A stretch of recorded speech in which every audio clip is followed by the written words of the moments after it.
Hello students, welcome to Vedantic YouTube channel. कैसे हैं आप लोग? तो जैसा कि आप सभी देख रहे हैं कि मैं क्या पी रहा हूं, पानी। वैसे इसमें मैंने थोड़ा सा चीनी नमक घोला है, आपको दिख नहीं रहा होगा इसमें क्योंकि मैंने इसको अच्छे से स्टेयर कर दिया है। ठीक है, तो ये मैं क्यों लेकर आया हूं आज? ये मैं आपके लिए लेकर आया हूं दिखाने, क्योंकि आज का जो हमारा चैप्टर होने वाला है वो होने वाला है सॉल्यूशंस। ठीक है, सॉल्यूशंस पार्ट 1 हम आज करने वाले हैं। बट उससे पहले कुछ और चीजें हैं बताने के लिए। ठीक है, जैसा कि आप सभी जानते हैं 150 क्वेश्चन सीरीज के बाद हम एक नई सीरीज स्टार्ट करने जा रहे हैं जिसका नाम है सीबीएसई 30 डेज प्लान। ठीक है, अब इस सीरीज में होने क्या क्या वाला है तो मैं आपको बता दूं पूरा क्लियरली। ये हमारी 30 डेज सीरीज रहेगी जिसमें हम अलग अलग चैप्टर्स पर शॉर्ट वीडियोस बनाने वाले हैं। अब वन शॉट क्यों नहीं? क्योंकि देखो वन शॉट में क्या होता है ना, अगर 2.5 घंटे का वन शॉट है, 2.5 घंटे की पूरी वीडियो कोई भी एक बार में देख नहीं पाता है, उसको भी वो 2 बार 3 बार में देखता है, तो उससे बीच में क्या होता है, लिंक टूटता है। तो इसी को हम क्या करने वाले हैं, 2 घंटे के वन शॉट की जगह हम 3 या 4 पार्ट में उसको डिवाइड कर देंगे। छोटी वीडियोस डालेंगे 40 to 45 मिनट्स की, जिसमें आप पार्ट 1, पार्ट 2, पार्ट 3, पार्ट 4 करके देख सकते हो। और इसमें सबसे ज्यादा एडवांटेज उन स्टूडेंट्स का होगा जो डेडिकेटली इस चीजों को फॉलो करने वाले हैं। मान लो उसका मन नहीं कर रहा है केमिस्ट्री 1 घंटे से ज्यादा पढ़ने का, तो ठीक है, वो 45 मिनट्स की वीडियो देखे पूरी आराम से। उसके बाद सेकंड वीडियो, सेकंड पार्ट जब उसका मन करेगा बाद में देखेगा, शाम को देख लेगा, रात को देख लेगा। तो इस चीज को ध्यान में रखते हुए हमने इस पूरे कोर्स को डिजाइन किया है। और इस पूरे कोर्स में आपका 30 डेज में सीबीएसई का पूरा कोर्स डिजाइन हो जाएगा। ठीक है, आपको समझ आएगा किस टाइप के क्वेश्चंस आएंगे, किस टाइप के आपके न्यूमेरिकल्स आने वाले हैं। ठीक है, किस टाइप के थ्योरेटिकल क्वेश्चन, शॉर्ट क्वेश्चन, सारा क्योंकि यहां पर कवर कर दिया जाएगा। ठीक है, तो आपके बोर्ड एग्जाम्स के लिए ये बहुत ही बेनिफिशियल सीरीज होनी चाहिए। आप हमारे साथ बस लास्ट तक जुड़े रहना। ये देखो मैंने कुछ चैप्टर्स लिस्ट भी बना दी है। अब इन चैप्टर्स लिस्ट में आप देख सकते हो, फर्स्ट इज सॉल्यूशन जिससे आज हम स्टार्ट करने वाले हैं। ठीक है, second electrochemistry, third chemical kinetics. ठीक है, फिर हमारा आ जाता है कोऑर्डिनेशन कंपाउंड, फिर haloalkanes, haloarenes, D and F block. ये सब देखो मैं इन्हें पार्ट में डिवाइड कर देता हूं। ठीक है, कैसे? ये देखो सॉल्यूशन, इलेक्ट्रोकेमिस्ट्री और केमिकल काइनेटिक्स, ये तो हमारा फिजिकल में हो गया। ठीक है, ये हमारा हो गया physical chemistry. D and F block को हम इनऑर्गेनिक में करते हैं।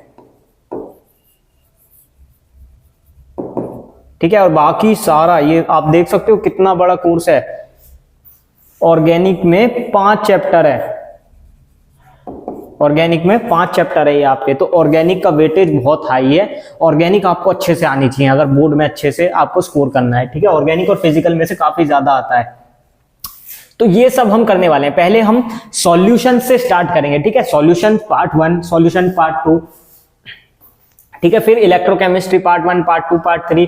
इस टाइप से हम चैप्टर्स को डिवाइड कर लेंगे और सभी तरह के क्वेश्चंस करेंगे। ठीक है, बोर्ड के लिए हाई लेवल के क्वेश्चंस भी करेंगे, मॉडरेट लेवल के क्वेश्चंस भी करेंगे और थियोरेटिकली भी सब करने वाले हैं। ठीक है, तो ये सब के साथ हम इस कोर्स को करने वाले हैं। ठीक है, इसके अलावा आपका जो 30 डेज प्लान होगा ना, वो बहुत ज्यादा डिफिकल्ट नहीं होने वाला है। ठीक है, क्यों नहीं होने वाला है? क्योंकि इसको हमने इस तरीके से डिजाइन भी करना है ना कि आपके ऊपर प्रेशर ना हो। क्योंकि प्रेशर होगा, प्रेशर लेके पढ़ाई करोगे तो पढ़ने का कोई फायदा नहीं है, फिर वो एक बोझ बन जाती है कि मतलब रोज रोज यार इतना करना है, इतना करना है। लेकिन आप वीडियोस देख के ना, वीडियो लेक्चर के थ्रू उसको बहुत इजीली समझ लोगे।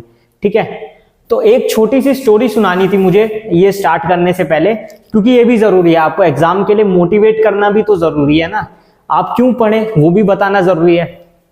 तो एक रीजन तो आपको पता है कि आपको बोर्ड्स में अच्छा स्कोर करना है, लेकिन उसके अलावा भी बहुत सारी चीजें होती है। पढ़ने से सिर्फ एक मार्क्स वाला फायदा नहीं होता। देखो मार्कशीट, हाँ मैं मानता हूँ मार्कशीट बहुत काम आएगी आगे आपके, चाहे आपको ड्यू में एडमिशन लेना है, even JEE mains, JEE advance आपको क्लियर करना है, उसके लिए भी एक मिनिमम परसेंटेज होती है 75%। ठीक है, वो आपको चाहिए ही होती है और 100% चाहिए। ठीक है, लेकिन क्या सिर्फ उससे ही हो जाएगा? उसके अलावा भी तो बहुत सारी चीजें हैं ना। ठीक है, तो इस चीज को आज हम एक स्टोरी से समझेंगे। जैसे देखो यहां पर मैंने 2 एग्जाम्पल लिए हैं। इन भाई साहब को आप सब जानते होंगे, शिनचैन, दूसरे उनके फ्रेंड कजामा।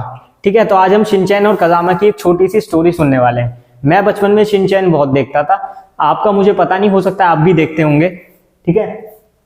तो देखो मैंने यहाँ पर एक एग्जांपल लिया है, देखो शिनचैन जो है वो थोड़ा सिंसियर बच्चा है। वो क्या बोलता है कि पढ़ ले भाई, एग्जाम में ट्रेंडिंग रील्स फॉर्मेट और क्रिकेट स्कोर नहीं पूछेंगे जाएंगे। बिल्कुल सही बात है।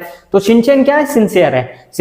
शिनचैन अपनी पढ़ाई को लेकर बहुत ज्यादा सिंसियरिटी से काम कर रहा है कि मेरे को 30 डेज प्लान करना है, रोज एक चैप्टर करूंगा और लास्ट के 20 दिन चैप्टर करके लास्ट के 10 दिन में प्रैक्टिस करूंगा, ठीक है, क्वेश्चन की प्रैक्टिस करूंगा। ये चीज वो अपने दोस्त, अपने फ्रेंड कजामा से बोलता है। कजामा क्या बोलता है, मैं नहीं करने वाला। ऐसा जरूरी थोड़ी है कि तू पढ़ रहा है तो तुझे देखकर मैं भी पढ़ूंगा। तो वो चीज होती है ना, अलग अलग, ऑपोजिट अट्रैक्ट्स। ये दोनों बिल्कुल ऑपोजिट है। सिंसियर है और कजामा उसका जस्ट ऑपोजिट है। मतलब वो फ्रीली रहता है, उसको कोई ज्यादा टेंशन नहीं है, उसको लाइफ में टेंशन चाहिए ही नहीं। वो बोलता है कि मैं पढ़ूंगा ही नहीं, मेरे को बस पासिंग मार्क्स चाहिए, वो मैं ले ही आऊंगा, बोर्ड में पास तो हो ही जाऊंगा। और सही बात है, अगर आप पढ़ना नहीं चाहते हो, थोड़ा बहुत पढ़ के या फिर 4-5 चैप्टर करके इसमें आप मार्क्स तो ले ही आओगे, पासिंग मार्क्स तो आप ले आओगे इजी चीज भी करके। बट क्या आप 70 में से 60, 100 में से 90 मार्क्स वो स्कोर कर पाओगे? एक बार वो भी सोचिए, ठीक है। तो इन दोनों ने क्या किया, शिनचैन ने अपनी पढ़ाई पर ध्यान दिया। शिनचैन ने कहा ठीक है यार, तुझे नहीं करना तेरी मर्जी, मेरा काम था बताना, मैंने बता दिया। जब पेपर होता है, 30 दिन बाद जब पेपर होता है, तो शिनचैन अपना पूरा पेपर लिख देता है। शिनचैन अपना पूरा पेपर अच्छे से करता है। और कजामा वही चीटिंग के चक्कर में जैसे हम सब लगे रहते हैं, मतलब मैं अपनी बात नहीं कर रहा, मैं सबकी बात कर रहा हूँ। स्कूलों में क्या होता है, एक पढ़ने वाला होता है टॉपर, उसके पीछे 4 लोग बैठे होते हैं और वो चारों कोशिश कर रहे होते हैं कि ये एक क्वेश्चन का आंसर ये बता दे, एक क्वेश्चन का आंसर यहां से पता लग जाए। तो यही सब चलता रहता है। तो इसी सबको क्या कहते हैं हम, बनी बनाई व्यवस्था भी कहते हैं। मतलब स्कूल टाइम में हम बोलते थे बनी बनाई व्यवस्था, कि एक क्वेश्चन का आंसर तू बता दे, एक क्वेश्चन का वो बता देगा, एक का मैं बता दूंगा। तो उससे सब क्या करते थे, सब पास हो जाते थे। तो वही वाले चक्कर में कौन पड़ जाता है, कजामा। तो कजामा पास तो हुआ, जब रिजल्ट आया तो कजामा पास हुआ, बट शिनचैन के जो मार्क्स थे वो उससे डबल थे। कजामा के आए 50% और शिनचैन के आए लगभग 95%। तो दोनों में अंतर हो गया। अब कजामा बेचारा दुखी है 12th के बाद कि किसी अच्छे कॉलेज में एडमिशन नहीं मिल रहा है, वहीं शिनचैन जेई की तैयारी में लग गया है, जेई की तैयारी में लग गया है, ठीक है। दूसरा, उसको तो डीयू में एडमिशन भी मिलेगा। तो यहां पर फर्क आ जाता है। देखो, कजामा ने अपनी पढ़ाई को सीरियस नहीं दिया तो उसको बाद में भुगतना पड़ा। पहले तो उसने मजे लिए, पर बाद में उसे भुगतना पड़ रहा है, बाद में उसे कॉन्सिक्वेंसेस देखने पड़ रहे हैं। शिनचैन ने क्या किया, शिनचैन ने टाइम रहते अपने काम पे फोकस किया, अपना काम किया, ठीक है। तो इस कहानी से हमें यही सीख मिलती है कि अपने काम पर फोकस करो, ठीक है। दूसरे को आप सलाह दे सकते हो, लेकिन जरूरी नहीं कि आप जो कहना चाहोगे सामने वाला आपकी बात सुने। ऐसा सिर्फ 1 या 2% टाइम ही होता है कि आप जो बोलते हो सामने वाला वो सुनकर मान ले। तो कभी भी लाइफ में आप किसी को समझाओ मत, अपना काम पे फोकस करो, अपना काम करो, बोल के हट जाओ, ठीक है। और यहां पर मैं आपको यही समझा रहा था कि ये जो 30 डेज प्लान है ना, इसमें भी यही है। आप अपना फोकस करो, अपना 30 डेज बहुत अच्छे से आपको पढ़ना है, ठीक है। ये सारी वीडियोस आपको देखनी है, सारे वीडियो लेक्चर्स आपको फॉलो करने हैं। और फॉलो ही नहीं करने, कॉपी पेन लेके बैठो, अपने खुद के शॉर्ट नोट्स बनाओ, बिकॉज अपने शॉर्ट नोट से बेहतर चीज कोई होती ही नहीं है। और आप देखोगे 30 डेज में आपकी ऐसी तैयारी हो जाएगी ना, आप खुद बोलोगे कि हाँ अब मजा आ गया, अब कुछ भी हो जाए, अब कैसा भी क्वेश्चन कहीं से भी आ जाए, मैं तो नहीं छोड़ने वाला, ठीक है। इसी के साथ हम स्टार्ट करेंगे। उससे पहले मैं अपना थोड़ा सा कोर्स के बारे में बता देता हूं कि हम क्या कर रहे हैं, हमारा मोटिव क्या है वेदांतिक का, ठीक है।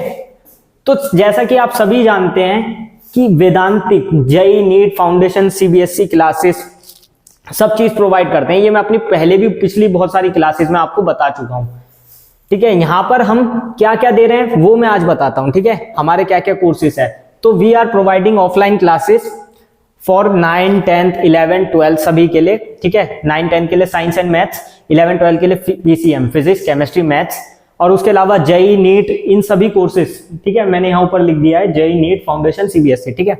इन सभी के लिए जो कोर्सेज है हमारे, वो बहुत ही कम रेट में, यानी कि 1999, यानी कि लगभग 2000 रुपए में, 2000 पर मंथ में। अब आप देख लो, बहुत सारी जगह पर ऑनलाइन फीस होती है 2000 पर मंथ, बहुत सारी जगह पे तो कोर्स होते हैं 30, 40 हजार के।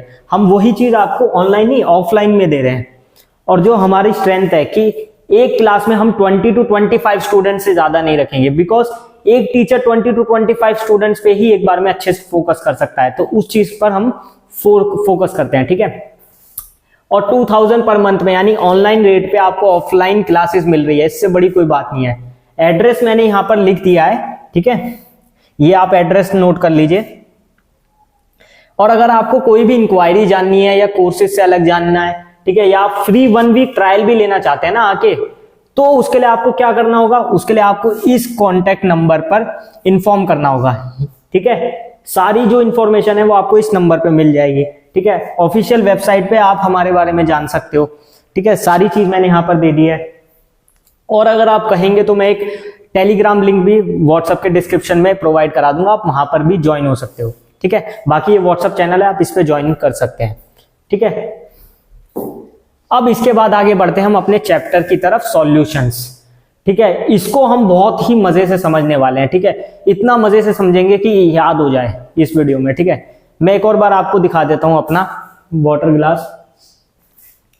जैसे कि आप सभी देख रहे हैं, ये क्या है, सॉल्टी वाटर, मतलब इसमें मैंने सॉल्ट प्लस वाटर को ऐड कर दिया है, ठीक है, सॉल्ट प्लस वाटर को ऐड कर दिया, और ऐसे ऐड कर दिया है कि आपको दिख नहीं रहा है, कि आपको दिख नहीं रहा है।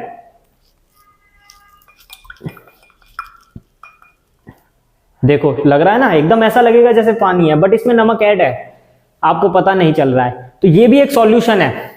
सॉल्यूशन क्या होता है, होमोजीनियस मिक्सचर ऑफ 2 और मोर देन 2 कंपोनेंट्स, ठीक है, होमोजीनियस मिक्सचर ऑफ 2 और 2 कंपोनेंट्स, जिसमें सॉल्यूट एंड सॉल्वेंट ऐड होते हैं, जिसमें सॉल्यूट एंड सॉल्वेंट ऐड होते हैं, ठीक है। एक मैंने यहां पर भी दिखाया, सॉल्यूट प्लस सॉल्वेंट। देखो सॉल्यूशन के 2 ही पार्ट होते हैं बेसिकली, सॉल्यूट एंड सॉल्वेंट, ठीक है। होमोजीनियस मिक्सचर ऑफ 2 और मोर देन 2 कंपोनेंट्स। और होमोजीनियस मिक्सचर आपको पता होगा, 9th-10th में तो आप पढ़ के आए हो, अब ये मत कहना नहीं पता, क्योंकि बहुत ही बेसिक चीज है। होमोजीनियस मिक्सचर पता है ना आपको, जिसमें कंपोनेंट्स यूनिफॉर्मली डिस्ट्रीब्यूटेड होते हैं, ठीक है। तो देखो सॉल्यूट प्लस सॉल्वेंट से मिलकर क्या बनता है आपका, एक सॉल्यूशन, ठीक है। अब देखो सॉल्यूट सॉल्वेंट कुछ भी हो सकते हैं, लिक्विड, गैस, सॉलिड, कुछ भी, ठीक है। इसी के मिक्सचर से हम बनाते हैं। देखो जैसे यहाँ पर लिक्विड फॉर्म में हमने सॉल्वेंट ले लिया, बेसिकली ज्यादातर सॉल्वेंट आपका अधिकतर हायर होता है, हायर केस में होता है, ठीक है।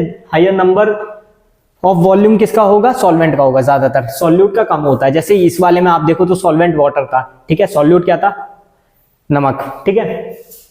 तो ये हमारे क्या होते हैं, सॉल्यूशन, ठीक है। It is a mixture of homogeneous, it is homogeneous mixture of 2 और मोर देन 2 कंपोनेंट्स, ठीक है। ये आप पढ़ सकते हो एनसीईआरटी में से, बुक में बहुत सारी डेफिनेशन है, और जितने भी नोट्स है आपको सब एनसीईआरटी में मिल जाएंगे, ठीक है। यहां पर आप सिर्फ समझने आओ और क्वेश्चंस लगाने आओ, ठीक है।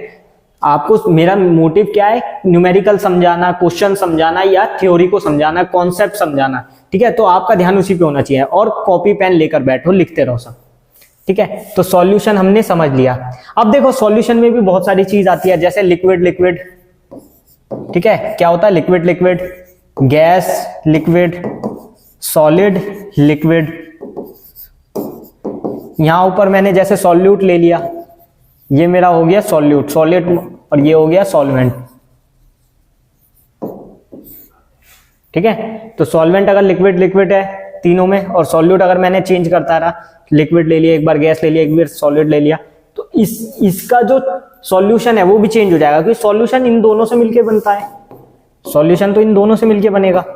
उसी चीज को हम आगे अगली नेक्स्ट स्लाइड में पढ़ने वाले हैं, ठीक है। Type of solution.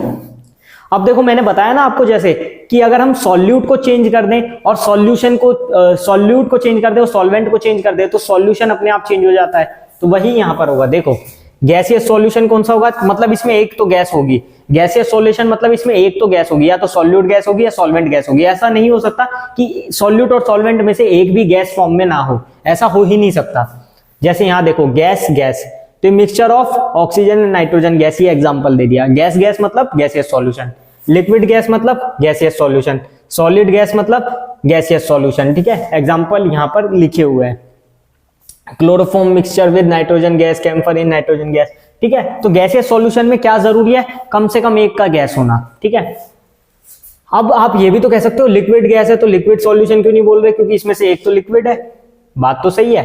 देखो दोनों चीजों में फर्क होता है, ये चीज आप कब समझोगे, सॉल्यूट और सॉल्वेंट को जब आप अच्छे से पढ़ लोगे, ठीक है, सॉल्यूट और सॉल्वेंट को आप अच्छे से जब समझ लोगे। अभी हम कंसंट्रेशन पढ़ेंगे, उसमें आप और अच्छे से समझ पाओगे सॉल्यूट और सॉल्वेंट में क्या डिफरेंस है, ठीक है। सॉल्यूट और सॉल्वेंट को आप कंसंट्रेशन में और अच्छे से, अभी इसके 1-2 स्लाइड बाद हम उसी पे बात करने वाले हैं। अब आ जाते हैं लिक्विड सॉल्यूशन पे। देखो यहां पर सॉल्यूट क्या है हमारा, गैस एंड लिक्विड, ठीक है। सॉल्यूट क्या है, गैस, और ये क्या है, लिक्विड। तो इसमें भी वही कंडीशन है कि कम से कम एक तो लिक्विड हो, कम से कम एक तो लिक्विड हो। जैसे सॉल्वेंट लिक्विड है, सॉल्यूट गैस है, तो क्या हो जाएगा, लिक्विड सॉल्यूशन हो जाएगा। अब यहां पर देखो लिक्विड लिक्विड दोनों लिक्विड हो गए तो भी लिक्विड सॉल्यूशन हो जाएगा। यहां देखो सॉलिड लिक्विड, अगर लिक्विड सॉल्यूशन बनाना है तो हमें सॉल्वेंट क्या रखना होगा, लिक्विड रखना होगा, ठीक है। क्या रखना होगा, लिक्विड रखना होगा। ये आप समझ गए। गैसीय सॉल्यूशन में भी आप याद रख लो, ऐसे ही याद रख लो, ज्यादा अच्छा रहेगा कि सॉल्वेंट हमारा क्या होना चाहिए, गैसीय सॉल्यूशन में गैस होना चाहिए, लिक्विड सॉल्यूशन में लिक्विड होना चाहिए, सॉलिड सॉल्यूशन में सॉल्वेंट क्या होना चाहिए, सॉलिड होना चाहिए, ठीक है। तो ऐसे भी आप याद रख सकते हो कि सॉल्वेंट जिस भी सॉल्यूशन को हम ले रहे हैं, गैसीय सॉल्यूशन है तो सॉल्वेंट हमारा गैस, क्यों, क्योंकि सॉल्वेंट की मात्रा अधिक होती है, ठीक है, सॉल्वेंट की मात्रा अधिक होती है। इसीलिए अगर आपका जो भी एक्सेस अमाउंट में होगा सॉल्यूशन तो वही बनेगा ना। अब जैसे वाटर और मैंने नमक वाले का आपको एग्जांपल दिया था, तो उसमें नमक कम था, हमारा जो सॉल्ट है वो बहुत कम था और वाटर बहुत ज्यादा था, ठीक है। तो सॉल्यूशन कौन सा बनेगा, सॉल्यूशन लिक्विड बनेगा ना, क्योंकि वाटर लिक्विड है। तो वैसे ही आप याद कर सकते हो कि सॉल्वेंट में, गैसीय सॉल्यूशन में गैस रहेगा, लिक्विड सॉल्यूशन में लिक्विड रहेगा, सॉलिड सॉल्यूशन में सॉलिड रहेगा। और ये भी बोल सकते हो कि इनमें से एक तो सॉलिड लिक्विड गैस क्यों होगा, क्योंकि हमने सॉल्वेंट को फिक्स कर लिया है, ठीक है। गैसीय सॉल्यूशन में गैस ही है, ठीक है, लिक्विड सॉल्यूशन में लिक्विड ही है, सॉलिड सॉल्यूशन में सॉलिड ही है। ये चीज आपको याद रखनी है, ठीक है। एग्जाम्पल आप पढ़ लेना। अब हम आ जाते हैं कंसंट्रेशन, मेन पार्ट। अब आएगा असली मजा। देखो इसके फॉर्मूले याद रखने बहुत जरूरी है, इन पे क्वेश्चंस आते हैं, इन पर क्वेश्चंस आते हैं, और कभी कभी तो न्यूमेरिकल्स भी नहीं आए तो एमसीक्यू में डायरेक्ट क्वेश्चन पूछ लिया जाता है इसकी कंसंट्रेशन के फॉर्मूला का, वॉल्यूम परसेंटेज का। तो आप समझ रहे हो कितनी इंपॉर्टेंट चीज है ये। देखो आओ करते हैं इसको। First is mass percentage of component W/W। मास, ठीक है, मास तो आप समझते हो ना, मास तो ऐसा नहीं है नहीं समझते होगे, ठीक है, द्रव्यमान भी बोलते हैं हिंदी में। तो वेट बाय वेट रेशियो पूछा है। देखो इसमें कुछ भी रेशियो पूछा जाएगा, इनटू में 100 आएगा क्योंकि परसेंटेज है, ये मैं आपको फिक्स कर देता हूं। इनटू में क्या आएगा, 100, अपॉन में एक चीज होगी, ऊपर एक चीज होगी, ठीक है। याद करने का तरीका बता रहा हूं आपको, दोनों जगह वेट ही होगा, ठीक है। यहां लेंगे wait of solute upon weight of solution, ठीक है, wait of solute upon weight of solution. Volume percentage में क्या लेंगे हम, वॉल्यूम ऑफ सॉल्यूट अपॉन, ये लिखते चलो, वॉल्यूम ऑफ सॉल्यूशन इनटू 100, ठीक है। Volume of solute upon volume of solution into 100।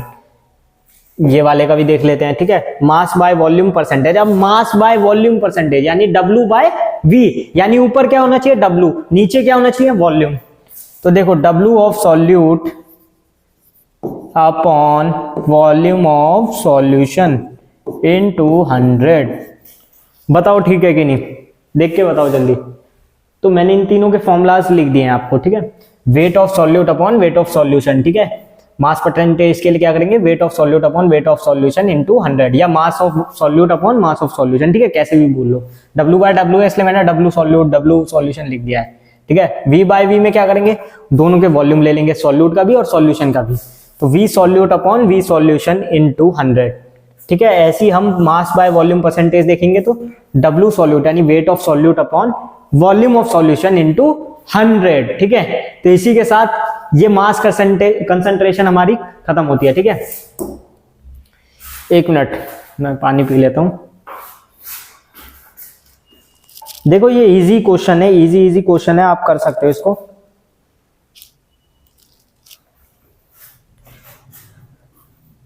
ठीक है, अब चलो आगे बढ़ते हैं।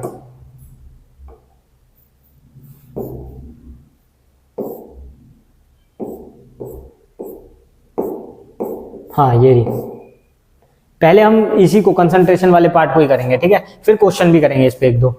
देखो पार्ट्स पर मिलियन क्या होता है बच्चों, अब ये मत बोलना मिलियन का मतलब आप नहीं जानते, पैसों का तो आप जानते हो, अभी गाना भी चल रहा है बहुत ज्यादा मिलियनेयर, ठीक है। तो मिलियन क्या होता है, 10 लाख, 10 लाख, ठीक है, 10 लाख रुपए होते हैं ना 1 मिलियन में।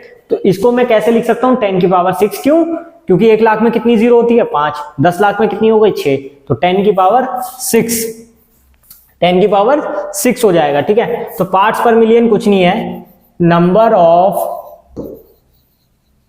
Parts of solute upon number of total parts या number of parts of solution into, आप कितने से कर दूंगा, 10 की पावर 6। देखो यहाँ 100 नहीं आएगा, यहाँ पर 100 नहीं आएगा, यहाँ 10 की पावर 6 आएगा, क्यों, क्योंकि मिलियंस में पूछा है, पार्ट्स पर मिलियन, ठीक है, 1 मिलियन में कितने पार्ट्स होंगे वो पूछा है ना। तो number of parts of solute upon number of parts of solution into 10 raise to the power 6, ठीक है।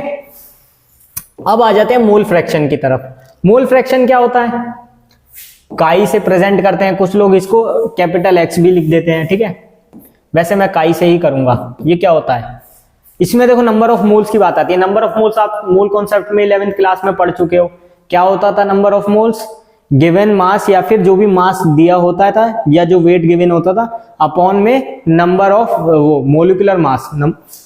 तो कैसे लिखते थे नंबर ऑफ मोल्स को, मैं लिख देता हूं यहाँ पे फॉर्मूला, नंबर ऑफ मोल्स का क्या होता था, गिवन मास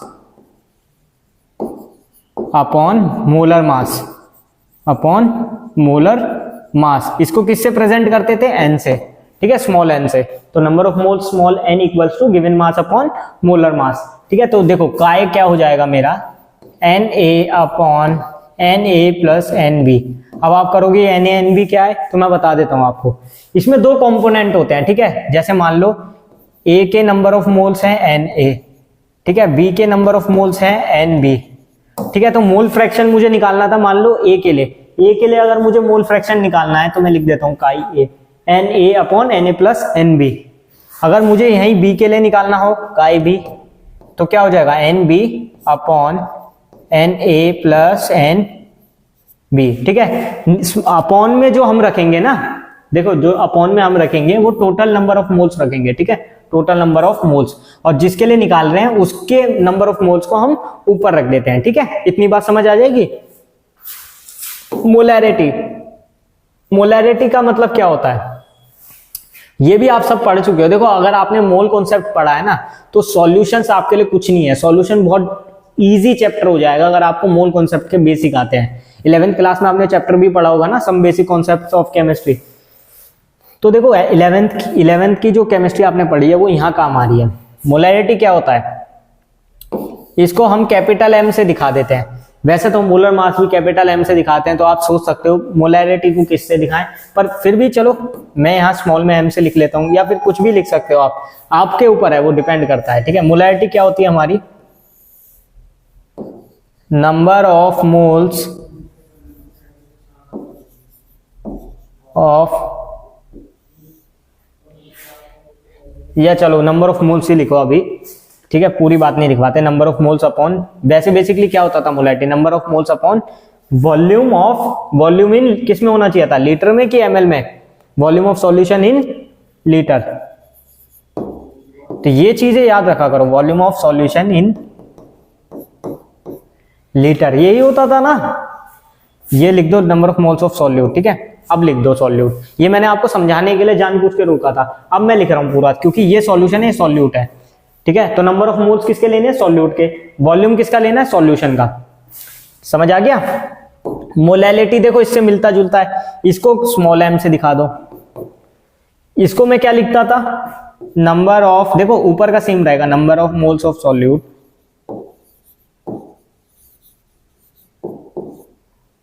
अपॉन, अपॉन में क्या आएगा बच्चों, वॉल्यूम, बट इस बार वॉल्यूम नहीं वेट आएगा, देखा कर गए ना आप गलती, वॉल्यूम नहीं आएगा वेट आएगा मोलैलिटी में, वेट ऑफ किसका, सॉल्यूशन का, नहीं, weight of solvent in KG.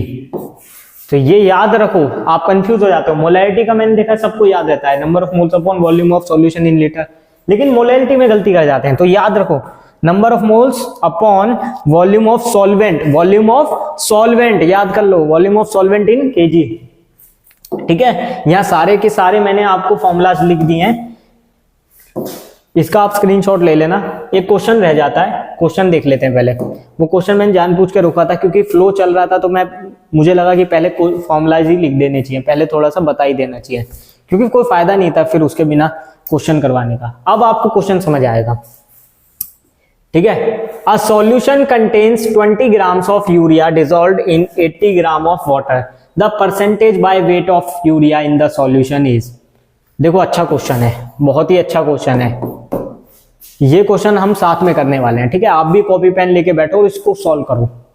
Question में क्या कहा गया है, सॉल्यूशन में 20 ग्राम तो यूरिया है। यूरिया का फॉर्मूला क्या होता है, NH2CO NH2, यही होता है ना, अगर मैं गलत नहीं हूं तो NH2CO NH2। ठीक है, अब और क्या था, ये आता हमें 80 ग्राम ऑफ वाटर, 80 ग्राम क्या दिया है, वाटर यानी H2। The percentage by weight of urea in the solution, percentage weight of urea पूछा है मुझसे। ठीक है, percentage weight of urea in the solution क्या होता है, क्या होता था परसेंटेज, हमने पढ़ा था। तो wait of solute upon weight of solvent, wait of solute upon weight of solution into 100, wait of solute upon weight of solution into 100। ठीक है, अब देखो वेट ऑफ सॉल्यूट निकालना पड़ेगा, उसके लिए मुझे पहले इस फॉर्मूले के लिए, तो पहले क्या निकाल लूं, weight of solute, and then क्या निकालूंगा, देन वेट ऑफ सॉल्यूशन निकालूंगा। तो वेट ऑफ सॉल्यूट क्या है, सॉल्यूट क्या है इसमें, देखो जो कम मात्रा में होगा यानी कि यूरिया, यूरिया सॉल्यूट है ना, तो वेट ऑफ सॉल्यूट तो एक तरीके से पता चल गया 20 ग्राम। अब आ जाते हैं वेट ऑफ सॉल्यूशन में। वेट ऑफ सॉल्यूशन क्या होता है, wait of solute plus weight of solvent. ठीक है बच्चों, मैं गलत तो नहीं कह रहा, यही होता है ना। वेट ऑफ सॉल्यूशन क्या हो जाएगा, दोनों को ऐड कर दो, wait of solute plus weight of solvent. Wait of solute कितना है हमारे पास 20, सॉल्वेंट का कितना है 80, कितना होगा 100 ग्राम हो जाएगा। ठीक है ना, तो 20 ग्राम आ गया wait of solute, weight of solution कितना आ गया 100 ग्राम। यहां तक कोई दिक्कत नहीं। आगे देखो, अब देखो 20/100, 20/100 करना पड़ेगा यहां पर। देखो ये कितना हो जाएगा, wait of solute 20, weight of solution 100, दोनों को ऐड करने पर इनटू 100। ठीक है ना, यहां पर इस फॉर्मूले में मैंने इसको पुट कर दिया, 100 से 100 कैंसल, 20 आंसर, 20%। ठीक है, तो 20% हमारा आंसर हो जाएगा। यहां तक किसी को कोई डाउट, मेरे हिसाब से क्लियर हो गया होगा। देखो हमने क्या किया, हमने वेट ऑफ सॉल्यूट गिवन था, वेट ऑफ सॉल्यूशन निकाला इन दोनों को ऐड करके। ठीक है, कितना हो गया 100, और 20/100 इंटू 100, 20% हमारा आंसर आ गया। आई होप इजी क्वेश्चन था, समझ आया होगा। नेक्स्ट क्वेश्चन पे बात करते हैं। इस क्वेश्चन में देखो क्या कहा गया है, a solution contains 12 gram of NaOH dissolved in 200 gram of water, the mole fraction of NaOH in the solution. अब देखो मोल फ्रैक्शन वाला क्वेश्चन आ गया आखिरकार। अब आपकी प्रैक्टिस हो जाएगी नंबर ऑफ मोल्स निकालने की भी, मोल फ्रैक्शन निकालने की भी, क्योंकि इसमें हमें दोनों काम करने हैं। ठीक है, सबसे पहले क्या करूंगा, सबसे पहले मुझे दोनों के मोल्स निकालने होंगे। सबसे पहले तो मोल्स निकालने होंगे, तो NaOH को मैं मान लूंगा A और वाटर को मैं मान लूंगा B। ठीक है, NaOH को क्या मान लूंगा A और वाटर को मान लूंगा B। तो देखो number of moles of NaOH यानी कि Na इक्वल्स कितना होगा, नंबर ऑफ मोल्स क्या होता था आपका, given weight upon molar mass. ठीक है, गिवन वेट कितना दिया हुआ है 12। ठीक है, और NaOH का मोलर मास कितना होता है 23 प्लस 16 प्लस 1 40 हो जाता है। ठीक है, 40 हो जाएगा, करेक्ट है। 12/40 कट कर दो इसको, कितना आ जाएगा, ये आ जाएगा 4 से कटेगा 3/10 यानी 0.3। ठीक है, ये आ गया 0.3। अब देखो number of moles of H2O, number of moles of H2O कितना हो जाएगा, इसको NaB बोल देते हैं। NaB कितना होना चाहिए हमारा, गिवन वेट कितना है 200 डिवाइडेड बाय कितना करूंगा मैं 18 डिवाइडेड बाय 18, क्योंकि इसका मोलर मास 18 होता है वाटर का। इससे इसे काटो कितना आ जाएगा 18 11 जा कितना होता है 18 11 जा 198 होता है आई थिंक। हाँ 11.18 तो 1 मान लेते हैं, 11.1 के करीब कुछ आएगा, 11.1 या फिर 11.2 के बीच में 11.1 मान लेते हैं, क्योंकि कैलकुलेटर तो मेरे पास है नहीं बेटा, तो मैं तो ऐसी अप्रोक्सीमेशन में ही कर रहा हूं, बट आंसर आपका आ जाएगा अप्रोक्सीमेट करके भी। ठीक है, अब मोल फ्रैक्शन निकालते हैं। दोनों के मोल तो निकल गए, अब हम क्या निकालेंगे मोल फ्रैक्शन। मोल फ्रैक्शन, और मोल फ्रैक्शन निकालना किसके लिए मुझे, NaOH के लिए। मोल फ्रैक्शन ऑफ NaOH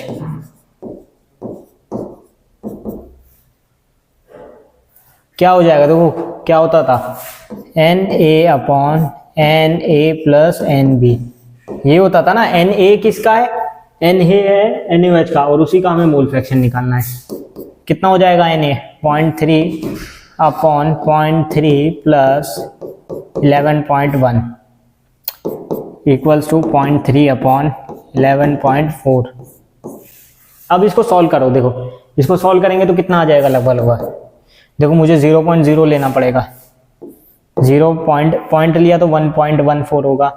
ठीक है, एक और पॉइंट लेना पड़ेगा 0.14 बनाने के लिए, एक और पॉइंट 0.0, और ये कितना 3, ये है 3 इंटू 11.1 बनाने के लिए 11 × 2 22, 11 × 3 33, तो 0.27 या 0.28 आएगा, 0.27 मानते हैं। इतने नंबर ऑफ मोल्स, इतना मोल फ्रैक्शन इसका होगा 0.027। ठीक है, बाकी कैलकुलेशन आप चेक कर लेना, गलत भी हो सकती है, क्योंकि देखो मैं यहाँ रैंडमली कैलकुलेशन कर रहा हूँ, मुझे भी नहीं पता कि मतलब मैं सही कर रहा हूँ या नहीं कर रहा हूँ, लेकिन आपके पास कैलकुलेटर है, आपके पास मोबाइल है कैलकुलेट करने के लिए, आप चेक करते रहना कैलकुलेशन। वैसे ये ठीक ही होगा, बट फिर भी एक बार चेक कर लेना। नेक्स्ट क्वेश्चन पे आते हैं। देखो आप क्वेश्चन ही करने हैं, न्यूमेरिकल ही करने हैं। मेरा मेन मोटिव आपको न्यूमेरिकल करवाना है, क्योंकि थ्योरी तो आप पढ़ लेते हो, थ्योरी पढ़ने के लिए आपके पास बहुत कुछ है, आपके स्कूल के नोट्स है, आपने खुद हैंड रिटन नोट्स बनाए होंगे, एनसीईआरटी तो है ही, लेकिन जो मेन चीज है वो न्यूमेरिकल प्रैक्टिस कराना, वो मैं आपको अच्छे से करवाने वाला हूं। ठीक है, ये वाला क्वेश्चन देखो, इंपॉर्टेंट क्वेश्चन है, और ये a solution contains 3.6 gram of NaCl in 500 ml of water, what is the molarity of the solution। अब देखो मोलैरिटी का क्वेश्चन आ गया ना, मोलैरिटी और मोलैरिटी का मार्क कर लो, इसका एक क्वेश्चन जरूर आता है, मोलैरिटी का आता है या मोलैरिटी का आता है, और आता ही है। और इसमें क्योंकि बड़ा क्वेश्चन होता है तो ये कम नंबर्स में तो आएगा नहीं, ज्यादा में ही आएगा, तो आपकी लॉटरी लग सकती है मोलैरिटी और मोलैरिटी के क्वेश्चंस करके। ये क्वेश्चन हम आगे और करवाएंगे, फ्रीजिंग पॉइंट वाले क्वेश्चन जो आते हैं आपके, और डिप्रेशन इन फ्रीजिंग पॉइंट वाले, ठीक है, वो भी बहुत इंपॉर्टेंट है आपके लिए। ठीक है, बॉइलिंग पॉइंट वाला भी आता है, एलिवेशन इन बॉइलिंग पॉइंट वाला भी। ठीक है, तो इसमें इस चैप्टर में से जो इंपॉर्टेंट चीज है ना वो न्यूमेरिकल्स है, न्यूमेरिकल्स को आपको जरूर करना है। थ्योरी व्योरी तो आप पढ़े ही लोगे, कोलिगेटिव प्रॉपर्टीज में पढ़ेंगे, थ्योरी आगे भी है। ठीक है, तो इस क्वेश्चन को देखते हैं। A solution contains 3.6 gram of NaCl in 500 ml of water, what is the molarity of the solution. निकालना क्या है, मोलैरिटी M, मोलैरिटी निकालना है ना मुझे।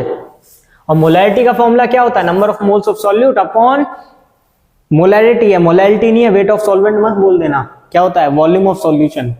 ठीक है, तो सबसे पहले मुझे दो चीजें चाहिए, number of moles of solute, ठीक है NS लिख देता हूं, और क्या चाहिए मेरे को, जो जो चाहिए वो मैं लिख लेता हूं यहां पर, वॉल्यूम ऑफ सॉल्यूशन चाहिए।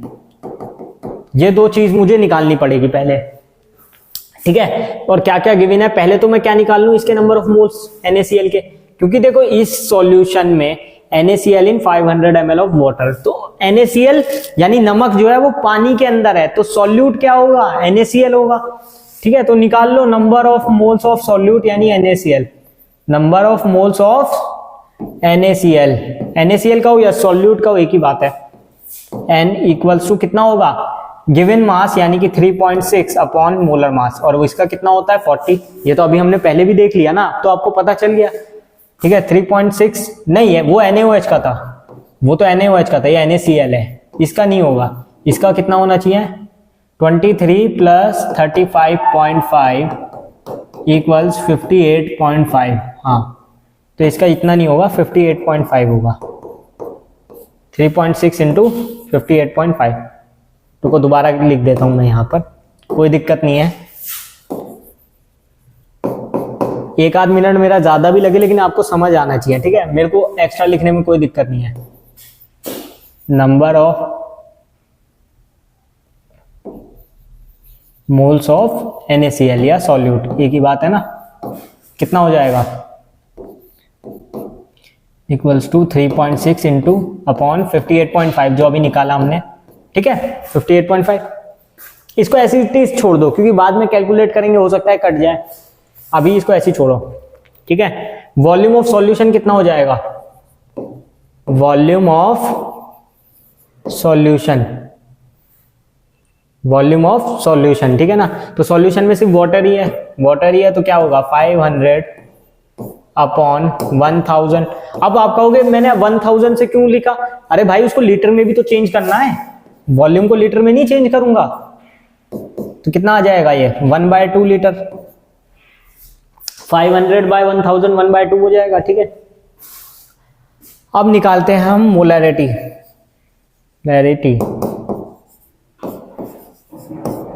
Which is what, number of moles of solute upon volume of solution, ठीक है। तो 3.6 अपॉन, डायरेक्ट लिख रहा हूं, अब मैं बार बार फॉर्मूला नहीं लिखूंगा, 58.5 अपॉन वॉल्यूम ऑफ सॉल्यूशन कितना था 1/2। 1/2 को ऊपर ले जाओगे तो उल्टा करके लिखोगे 2/1 ऐसे, है ना, बेसिक मैथमेटिक्स।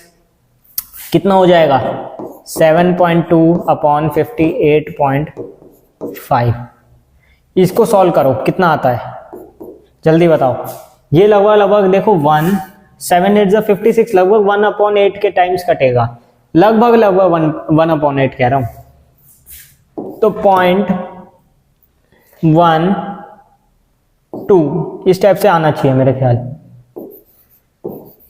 0.12 कुछ आना चाहिए। वो आप देखो चेक कर लेना, 1/8 भी आ रहा है, 1/8 को मैंने उस हिसाब से कन्वर्ट करके 0.12 लिख दिया है, ठीक है ना। तो वो आप चेक कर लेना। अब नेक्स्ट क्वेश्चन पे आते हैं। वो वाला तो बहुत इजी क्वेश्चन हो गया, मोलैरिटी निकालने वाला, उसमें कुछ करना ही नहीं था। अब आते हैं एक मोलैरिटी वाला, क्योंकि मोलैरिटी दोनों पे मैं एक एक सवाल आपको करवाने वाला हूं, ठीक है। दोनों पे हम एक एक सवाल करेंगे और अच्छे से करने वाले हैं। देखो कोई भी क्वेश्चन हमारे लिए इंपॉर्टेंट हो सकता है, वी डोंट नो कौन सा क्वेश्चन आपका एग्जाम में आ जाए, तो उसके लिए हमें तैयारी तो सारी करनी पड़ेगी ना। हम किसी भी क्वेश्चन को छोड़ ही नहीं सकते, ठीक है, बिकॉज वी डोंट नो क्या आ जाए। आओ देखो क्वेश्चन करते हैं मोलैरिटी का। मोलैरिटी में आपको पता है क्या होता है, number of moles of solute upon weight of solvent in KG, ठीक है। तो यहाँ पे हमें सॉल्यूट और सॉल्वेंट पहचानना है पहले तो इसमें कहा गया है prepared by dissolving 9 gram of urea, ठीक है। तो सॉल्यूट क्या होगा यहाँ पर हमारा यूरिया, ठीक है। तो वेट ऑफ सॉल्यूट यानी कि यूरिया का कितना गिवन है हमें 9 ग्राम, ठीक है। और मोलर मास क्या होता है इसका यूरिया का, वो हो जाएगा हमारा, मैं साइड में लिख देता हूँ 60, क्योंकि ये होता है NH2CONS2, ठीक है। तो हमें क्या गिवन है, नंबर ऑफ मोल्स हम निकाल लेंगे सॉल्यूट के, ठीक है, जो जो हमें गिवन है उन चीजों से। Number of moles of solute कितना आ जाएगा बच्चों, 9 divided by molar mass. Molar mass कितना लिया है 60, 9/60, ठीक है। इसको अभी हम ऐसे ही रखने वाले हैं। अब देखो यहां पर हमारा सॉल्वेंट का निकालना है हमें वेट, सॉल्वेंट का क्या निकालना है हमें वेट, ठीक है। अब देखो सॉल्यूट तो हमें पता चल गया यूरिया है, तो सॉल्वेंट हमारा वाटर होना चाहिए एक्सेस अमाउंट में, ठीक है। तो अब देखो वेट ऑफ सॉल्वेंट कितना हो जाएगा 100, लेकिन इसको डिवाइड किससे करना पड़ेगा 1000 से, क्यों, केजी में डिवाइड, केजी में हमें इसे चेंज करना है, ठीक है ना। तो केजी में डिवाइड करने के लिए हम 1000 से डिवाइड कर देंगे, तो कितना आ जाएगा 0.1 kg। तो इसे मैंने केजी में चेंज कर लिया। अब देखो मोलैरिटी कैसे निकालेंगे।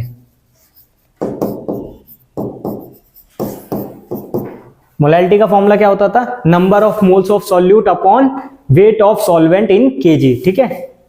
तो number of moles of solute कितना हो जाएगा 9/60 इनटू अपॉन में भी तो हमें कुछ लेना था क्या, weight of solvent in KG, वो कितना आ रहा है 0.1, ठीक है ना, 0.1, तो कितना आ गया 9/6 बोल सकता हूं मैं इसको, क्यों 60 इंटू 0.1 कितना हो जाएगा 6। अब देखो 9/6 कितना आ जाता है आपका 1.5 मोलर। आंसर देखो कितना सिंपल क्वेश्चन था, इसमें हमने सिर्फ क्या किया, number of moles of solute निकालने थे वो हमने निकाल दिया 9/60, ठीक है, वो तो सिंपल ही था, वो तो आप सीख ही चुके हो नंबर ऑफ मोल्स निकालना, उसमें कोई बड़ी बात नहीं हो, तो हलवा है। और देखो वेट ऑफ सॉल्वेंट हमें गिवन था, बस हमें उसे केजी में चेंज करना था, वो हमने चेंज किया, उसके बाद हमने फॉर्मूले में रख दिया मोलैलिटी वाले, ठीक है, फॉर्मूले में रख के हमने आंसर निकाल दिया, तो इसमें हमें कुछ करना ही नहीं पड़ा, ठीक है। अब नेक्स्ट पार्ट जो हमारा आ जाता है वो आ जाता है सॉल्युबिलिटी। उससे पहले मैं आपको बताना चाहूंगा, अभी तक हमने सॉल्यूशन का बेसिक पार्ट कर लिया है, ठीक है। बेसिक पार्ट में हमने बहुत सारी चीजें पढ़ ली, ठीक है, जैसे कि हमने concentration, weight concentration, volume concentration, सारी चीजें कर ली है। अब उसके बाद आ जाता है थोड़ा सा सॉल्युबिलिटी। सॉल्युबिलिटी क्या होता है, देखो आप इस डायग्राम में देख सकते हो, सॉल्युबिलिटी में हम क्या कर रहे हैं, देखो सबसे पहली चीज, कितना कोई भी सॉल्यूट डिसॉल्व होगा वही उसकी सॉल्युबिलिटी होती है, ये आपने पढ़ा होगा, ठीक है, ये आपने पढ़ा होगा। लेकिन उसके अलावा सॉल्युबिलिटी का काम कहां कहां होता है ये भी तो पढ़ना है, तो इसको पढ़ो जरा। Solubility of a substance is maximum amount that can be dissolved in a specific amount of solvent at a specified temperature, ठीक है। तो जैसे मान लो ये चित्र देख रहे हो जो आप, इसमें देखो बीकर में अगर वो कुछ मिला रहा है, मान लो वो कुछ भी सॉल्यूट है, इतने बड़े बीकर में वो कुछ मिला रहा है, तो उसकी सॉल्युबिलिटी किस पे डिपेंड करेगी, सॉल्यूट पे, कि सॉल्यूट कैसा है, कितना वो डिसॉल्व हो सकता है। वही चीज यहां बताई गई हो टेम्परेचर पे, कि कितने टेम्परेचर पे उसको बॉईल किया जा रहा है, कितने टेम्परेचर पे उसको रखा जा रहा है। तो और it depends upon the nature of solute, वो तो डेफिनेटली मैंने बोला सॉल्यूट पे डिपेंड करेगा, ठीक है, सॉल्यूट एंड सॉल्वेंट पे। और प्रेशर भी, देखो प्रेशर का काम बाद का आता है, वैसे तो पहला काम किसका है, सॉल्यूट का, फिर टेम्परेचर का, एंड देन प्रेशर, की कितना प्रेशर उस पर एक्सर्ट किया जा रहा है। तो ये दो तीन चीजें हमें देखनी है, क्या क्या, नेचर ऑफ सॉल्यूट, देखो मैं आपके इजी के लिए लिख देता हूं, नेचर ऑफ सॉल्यूट, ठीक है, टेम्परेचर और प्रेशर, ठीक है, nature of solute, temperature and pressure. Solubility of a solid in a liquid, solubility क्या होती है किसी भी सॉलिड की लिक्विड में। अब देखो ज्यादातर जो हम सॉल्यूट रखते हैं वो हमारा सॉलिड होता है, ठीक है, और सॉल्वेंट हमारा ज्यादातर लिक्विड होता है, तो उसके बारे में यहाँ थोड़ी बहुत चीजें दी है, मैंने आपको अभी शॉर्ट में बता दिया, टेम्परेचर, प्रेशर, इन सब के बारे में, ठीक है। तो देखो सॉल्युबिलिटी ऑफ अ, अरे एक सेकेंड, हाँ, solubility of a solid in a liquid is the maximum amount of that can dissolve in a specific amount of liquid at a given temperature. The process of solid dissolving in a liquid is called dissolution, ठीक है, dissolution आप पढ़ लिया होगा, ठीक है। तो ये हमारी सिंपल थ्योरी है, थियोरेटिकल पार्ट को आप पढ़ सकते हो, ठीक है। इसमें बोला वही जा रहा है कि आपकी जो सॉल्युबिलिटी है वो किस पे डिपेंड करती है, सॉल्यूट पे, नेचर ऑफ सॉल्यूट पे, उसके बाद टेम्परेचर, उसके बाद प्रेशर। तो ये तीन चार चीजें आपको पढ़नी है, ठीक है। वहीं देखो यहां पर आ गया हमारा टेम्परेचर वाला case, the solubility of a solid in a liquid changes with temperature, किसके साथ चेंज हो रही है, टेम्परेचर के साथ। If the dissolution process is endothermic, ठीक है, if the solution dissolution process is endothermic the solubility increases with temperature, simple सी बात है। If the process is exothermic, अगर एक्सोथर्मिक होगा तो उल्टा कर दो, एक्सोथर्मिक होगा तो हमें टेम्परेचर क्या मिलेगा, कम होता हुआ, घटता हुआ मिलेगा, यानी क्या हो जाएगा, डिक्रीज हो जाएगा, और वही हुआ, देखो solubility decreases with temperature, simple सी बात है। अब देखो nature of solute and solvent, इन चीजों पे भी तो डिपेंड करता है, सॉल्यूट का हमने पढ़ा था, सॉल्वेंट पे भी करेगा, सॉल्वेंट आप लिक्विड कैसा ले रहे हो उस पर भी डिपेंड करता है। Polar solutes dissolve in polar solvents, ठीक है, पोलर सॉल्यूट डिसॉल्व होते हैं किसमें, पोलर सॉल्वेंट्स में, and non polar solute dissolve in non polar solvent, ठीक है। For example sugar and common salt dissolve in water, हाँ होती है। अभी तो मैंने क्लास की स्टार्टिंग में ही आपको सबसे पहला एग्जांपल क्या दिखाया था, glass of water with mixture of salt, ठीक है, उसमें मैंने थोड़ा सा नमक मिला दिया था और उस पानी को मैंने घोल के आपको दिखाया था, और वो ऐसा दिखाया था कि आपको लग रहा था कि इसमें तो कुछ है ही नहीं, सिंपल पानी है। क्यों, क्योंकि वो उसमें प्रॉपरली डिसॉल्व हो गया है, उसमें क्या हो गया, प्रॉपरली डिसॉल्व हो गया है। But naphthalene does not. Naphthalene आपने बॉल्स देखी होगी ना, अरे कई बार आप बिल्डिंग्स में जाते होंगे या फिर होटल्स में जाते होंगे ना, तो आप देखते होंगे वहां यूरिनिल जो लगा होता है ना, जो आप टॉयलेट में जाते हो तो वहां पर नेप्थलीन बॉल्स रखी होती है, ठीक है। वो छोटी छोटी व्हाइट बॉल्स होती है, उसी को नेप्थलीन बॉल्स कहते हैं, वो आपने देखा होगा, उसी की बात हो रही है, ठीक है। तो वो इसमें डिसॉल्व नहीं होती है वाटर में, ठीक है। ये चीज आपने बेसिकली देखा भी होगा। प्रेशर की बात करते हैं, तो pressure does not affect the solubility of a solid in a liquid because solids and liquids are highly incompressible. Solid और लिक्विड क्या होते हैं, इनकम्प्रेसिबल, उनको कंप्रेस करना बहुत मुश्किल हो जाता है, ठीक है। गैस को कंप्रेस इजीली किया जा सकता है। सॉलिड लिक्विड गैस में आपने 9th-10th में पढ़ा होगा, सॉलिड लिक्विड गैस तो आपने पढ़ा ही होगा ना, मैटर जब आप पढ़ देते कि कंप्रेसिबल कौन ज्यादा होता है, गैस। गैस को कंप्रेस करना इजी होता है। हेनरीज लॉ, हेनरीज लॉ क्या होता है, P equals to KH.X। X बोल लो या मोल फ्रैक्शन को काई से डिवाइड कर लो। देखो इसको बहुत लोग एक्स भी लिखते हैं, पर मैं हमेशा इसको काई लिखना प्रेफर करता हूं, ठीक है। मैं इसको हमेशा काई लिखना प्रेफर करता हूं। तो P equals to KH into chi, ठीक है। ये क्या होता है आपका, हेनरीज लॉ होता है। इसका बेसिकली आपको फॉर्मूला याद रखना है, इसी पे क्वेश्चन आते हैं, ठीक है। इसका ज्यादा स्टेटमेंट का कोई उतना काम नहीं होता है, और इसकी एप्लीकेशन कहाँ होती है वो याद कर लेना। वैसे मैं आपको थोड़ा सा बता दूं, कार्बोनेटेड ड्रिंक्स जो आप पीते हो, जो आप पेप्सी वगैरह पीते हो ना, कोको कोला, पेप्सी, वो सब में हेनरीज लॉ लगता है। और अब आपका ये काम है पता करना, आप गूगल करो और देखो हेनरीज लॉज एप्लीकेशन, आपको कार्बोनेटेड ड्रिंक्स का दिखाएगा और उसमें आपको पता भी चलेगा। आप थोड़ा सा इस पे रिसर्च करो, ठीक है, इसकी एप्लीकेशंस पे, क्योंकि तभी तो आपको नॉलेज होगी। मतलब जरूरी नहीं कि जो चीज आपके एग्जाम में आएगी वही चीज पढ़नी है, लेकिन थोड़ा बहुत मतलब इधर उधर का ज्ञान भी जरूरी है ना। आप जो चीज कंज्यूम कर रहे हो आपको पता तो चले कि क्या क्या उसमें है मिक्स। तो देखो, Henry was the first to give an quantitative relationship between pressure and solubility of a gas in solvent which is known as Henry's law, ठीक है। उसने क्या किया, solubility of gas in solvent, इसको मत पढ़ो इतने बड़े बड़े शब्द को, सीधी सीधी बात यह है कि लॉ क्या कहता है, सीधी सीधी बात है कि लॉ क्या कहता है। तो लॉ ये कहता है किसी भी टेम्परेचर पे solubility of gas is directly proportional to, देखो,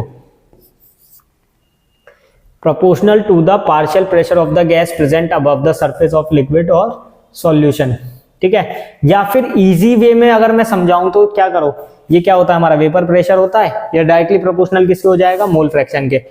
ये डायरेक्टली प्रोपोर्शनल किसके हो जाएगा, मोल फ्रैक्शन के, काय के। और इसका जब कांस्टेंट हटाएंगे तो KHX बनेगा, या KH काई, जो भी x या काय आप बोल रहे हो, काय बोलो वैसे ज्यादा अच्छा है। P equals to KH dot काय।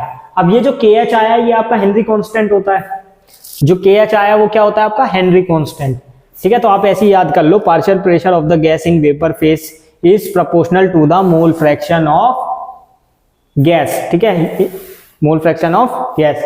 ये वाली चीज भी आप याद कर सकते हो। The law state that at a constant temperature the solubility of a gas in a liquid is directly proportional to the partial pressure of the gas present above the surface of liquid solution.